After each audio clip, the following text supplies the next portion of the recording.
Hi friends, welcome back. നമ്മുടെ ഇന്നത്തെ video ഒരു ചെറിയ ടെക് അപ്ഡേറ്റ് ആണ്. ആദ്യത്തെ വിഷയം എന്ന് പറയുന്നത് സാംസങ് വളരെ ഇൻട്രസ്റ്റിംഗ് ആയ ഒരു ഫോണാണ് 20,000 രൂപയ്ക്ക് താഴെ 19,999 എന്ന പ്രൈസിന് അവതരിപ്പിച്ചിരിക്കുന്നത്. സാംസങ് ഫോൺ വിത്ത് സ്നാപ്ഡ്രാഗൺ പ്രോസസർ എന്ന് പറഞ്ഞാൽ തന്നെ ആൾക്കാർക്ക് ഇഷ്ടമാവും. അതും സ്നാപ്ഡ്രാഗൺ 750G പോലത്തെ ഒരു കിടിലൻ പ്രോസസർ വെച്ചുകൊണ്ട് ഒരു 5G ഫോൺ 20,000 രൂപയ്ക്ക് താഴെ സാംസങ് അവതരിപ്പിച്ചിരിക്കുന്നത് പറയുമ്പോൾ എങ്ങനെയുണ്ടാവും? തീർച്ചയായിട്ടും ഇൻട്രസ്റ്റിംഗ് ആയ ഒരു ഘടകം തന്നെയാണ്. എനിക്ക് വളരെയധികം ഇഷ്ടപ്പെട്ടു. നല്ല പ്രോസസർ, 5G സപ്പോർട്ട്, അതേപോലെ സാംസങ് ബ്രാൻഡ്, നല്ല സ്റ്റൈലിഷ് ലുക്കും കാര്യങ്ങളുണ്ട്. ലുക്കിലൊന്നും ഒരു പ്രശ്നമില്ല, നമ്മൾ മുമ്പേ കണ്ടിട്ടുള്ളതാണ്. എങ്കിൽ ഇപ്പോഴും നിങ്ങൾക്ക് ഇവിടെ കാണാൻ എങ്ങനെയാണ്, നിങ്ങൾക്ക് ഇഷ്ടമായോ? നിങ്ങൾ തന്നെ തീരുമാനിക്കുക ഇഷ്ടമായോ ഇല്ലയോ എന്നുള്ള കാര്യം. എന്തായാലും 5Gയും ഈ ഒരു കിടിലൻ പ്രോസസറും പെർഫോമൻസും സാംസങ് ഫോൺ കൊള്ളാം. എന്നാൽ ഇവിടെ ഒരു പ്രധാനപ്പെട്ട കാര്യം സാംസങ് ചെയ്തിരിക്കുന്നത് എന്താണെന്ന് വെച്ച് കഴിഞ്ഞാൽ, യൂഷ്വലി സാംസങ് ഈ ഒരു പ്രൈസ് സെഗ്മെന്റിൽ ഒന്നും ചെയ്യാത്തൊരു കാര്യമാണ്. സംഗതി വേറെ ഒന്നുമല്ല, ഇത് HD+ AMOLED ഡിസ്പ്ലേയുമായിട്ടാണ് വരുന്നത്. സാധാരണ full HD+ super AMOLED display ആണ് കിട്ടാറുള്ളത്. ഇവിടെ HD+ ഉള്ളൂ, ഫുൾ HD ഇല്ല. സോ ഈ ഒരു ഘടകം നിങ്ങൾ എങ്ങനെയാണ് കാണാൻ പോകുന്നത്? തീർച്ചയായിട്ടും ഇത് കമന്റ് ആയിട്ട് ഷെയർ ചെയ്യണം. കാരണം ഞാൻ എൻ്റെ ഒരാളുടെ അഭിപ്രായം പറയുന്നതിൽ അർത്ഥമില്ല, നിങ്ങളുടെ അഭിപ്രായം എനിക്ക് ഇമ്പോർട്ടൻ്റ് ആണ്. സോ തീർച്ചയായിട്ടും ഇത്രയും നല്ലൊരു പെർഫോമൻസ് സാംസങ് തരുന്നു. കൂടെ എന്തൊക്കെയാണ് വേറെ തരുന്നത്? 48 മെഗാ പിക്സലിന്റെ ഒരു ക്വാഡ് ക്യാമറ സെറ്റപ്പ്, അതേപോലെ തന്നെ 20 മെഗാ പിക്സലിന്റെ selfie camera, in display finger print sensor, 5000 mAh battery, 15 വാട്ടിന്റെ ഫാസ്റ്റ് ചാർജിങ്. പ്രൈസ് ആണെങ്കിൽ 8GB റാം 128GB സ്റ്റോറേജിന് 22,000 ആണ്. HDFC കാർഡ് ഇൻട്രൊഡക്ഷറി ഓഫർ എന്ന രീതിയിൽ HDFC കാർഡിന്റെ ഒരു ഡിസ്കൗണ്ടും കാര്യങ്ങളും വരുന്നുണ്ട്. സോ അങ്ങനെ നിങ്ങൾക്ക് 19,999 കിട്ടും. സോ എല്ലാ കാര്യങ്ങളും നോക്കുമ്പോഴും നമ്മൾ ഓക്കെയാണ്. ബട്ട് HD+ ഡിസ്പ്ലേ നിങ്ങൾ അത് ആക്സെപ്റ്റ് ചെയ്യും. ഈ ഒരു കിടിലൻ പെർഫോമൻസും സാംസങ് ബ്രാൻഡും കാര്യങ്ങളും ഫീച്ചേഴ്സും എല്ലാം കേൾക്കുമ്പോൾ HD+ ഡിസ്പ്ലേ കുഴപ്പമില്ല, അത് പോട്ടെ, നിങ്ങൾ ആക്സെപ്റ്റ് ചെയ്യോ?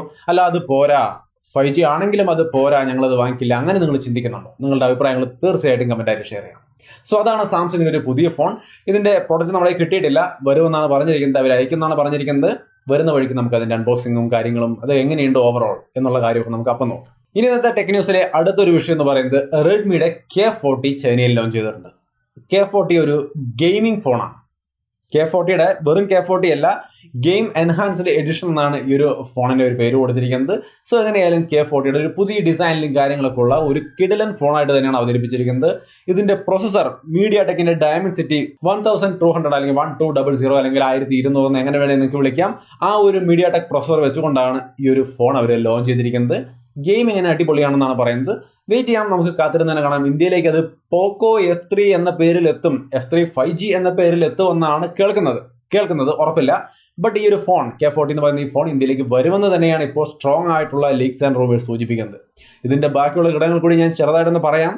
6.6 ഇഞ്ച് വരുന്ന ഫുൾ HD+ AMOLED ഡിസ്പ്ലേ ആണ്. 5 ഹോൾ ക്യാമറ സെറ്റപ്പും കാര്യങ്ങളുമാണ്.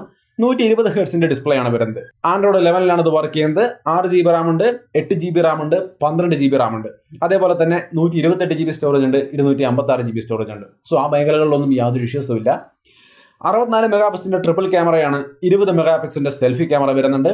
ഇൻ ഡിസ്പ്ലേ ഫിംഗർ പ്രിന്റ് സെൻസറും കാര്യങ്ങളും വരുന്നുണ്ട്. 5065 mAh ബാറ്ററിക്ക് 67 വാട്ടിന്റെ ഫാസ്റ്റ് ചാർജിംഗ് ഉണ്ട്. 65 വാട്ട്, അതിനുശേഷം നമ്മൾ 66 വാട്ട് കണ്ടു. ഇപ്പോൾ 67 വാട്ടിന്റെ ഫാസ്റ്റ് ചാർജിങ്ങുമായിട്ടാണ് ഈ ഒരു ഫോൺ വന്നിരിക്കുന്നത്.